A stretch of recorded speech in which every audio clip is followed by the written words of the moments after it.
মেয়ে মানুষের কোনো আপন মানুষ হয় না, মেয়ে মানুষের কোনো ঘর বাড়ি হয় না, মেয়ে মানুষের নিজের বলতে জীবনে কিছুই থাকে না। একটা মেয়েকে বাপের বাড়ি থেকে বিয়ে দিয়ে শ্বশুর বাড়ি পাঠালে তখন মেয়েটার হয়ে যায় বাপের বাড়ি পর।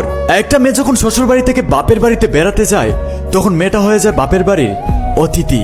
আবার মেয়েটা যখন বাপের বাড়ি থেকে শ্বশুর বাড়ি যায় তখন মেয়েটার শ্বশুর শাশুড়ি বলে, যা করার ভেবে চিন্তে করো, এটা তোমার বাপের বাড়ি নয়। আবার স্বামীর সাথে একটু কথা কাটাকাটি হলে স্বামী বলে, ভালো না লাগলে চলে যাও, তোমার মতো একটা মেয়ে চলে গেলে 10টা আসবে।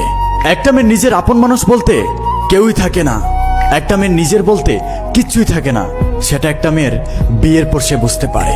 একটা মেয়েকে যার যতটুকু প্রয়োজন সে ততটুকু ব্যবহার করে, অথচ একটা মেয়েকে ছাড়া কোনো সংসারই পরিপূর্ণ হয় না। এত কিছুর পর আমরা মেয়েদেরকে সম্মান করি না, মেয়েদেরকে ছোট করে কথা বলি, অপমান করে কথা বলি। আসলে এটা ঠিক নয়।